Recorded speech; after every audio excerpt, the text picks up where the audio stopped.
Hey guys, what's up? lightboltjoe here. Today we're going to discuss the 1960 horror film 13 Ghosts. Now the director of this film, whose name I can't remember, was a producer and director for a lot of horror films in the 1950s and the 1960s. What's cool about watching films, whether they're B-movie horrors or C-movie horrors, is that you have to watch them like you're watching a stage production, because it feels scripted and directed like it's a stage performance, not so much a movie, but it's like practical effects with puppetry and fishing line and fans, stuff like that. Fog, smoke, dense smoke, which is really coming from dry ice. It's all practical effects, which is what you would see in a stage production. Now, back then, 40, 50 years ago, that's what you had was practical effects. You didn't have CGI technology in order to really do that kind of stuff. Now, this film actually had split screen at one point, two characters speaking to each other on the phone, which is pretty cool to see. Which was, again, very interesting how they actually had a spliced film to actually get it to actually go together.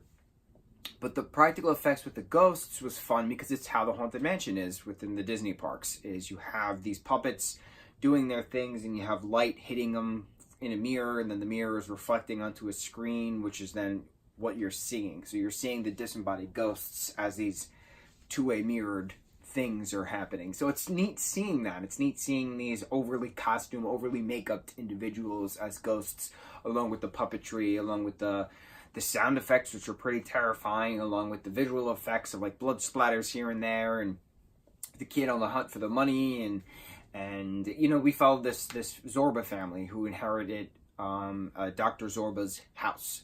The father of the family is the nephew of Dr. Zorba.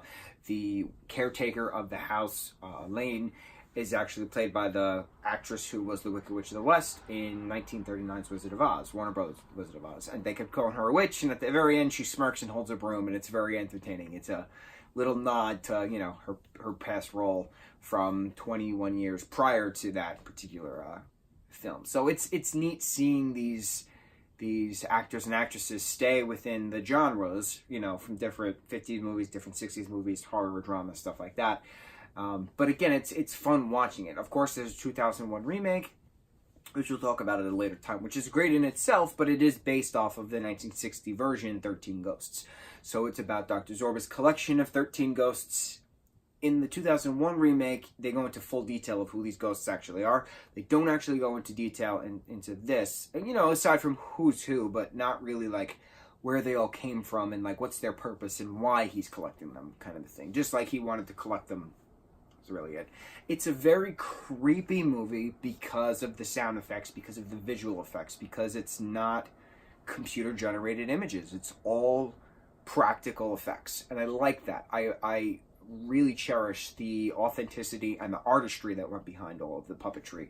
Although it was a lot of trees going in there. Have you seen the original 1960 13 Ghosts? A wonderful, wonderful horror film. If so, what are your comments, questions, or concerns? And like I said, we'll talk about the 2001 remake at a later time. That's all I got. Mucho mahalo, guys.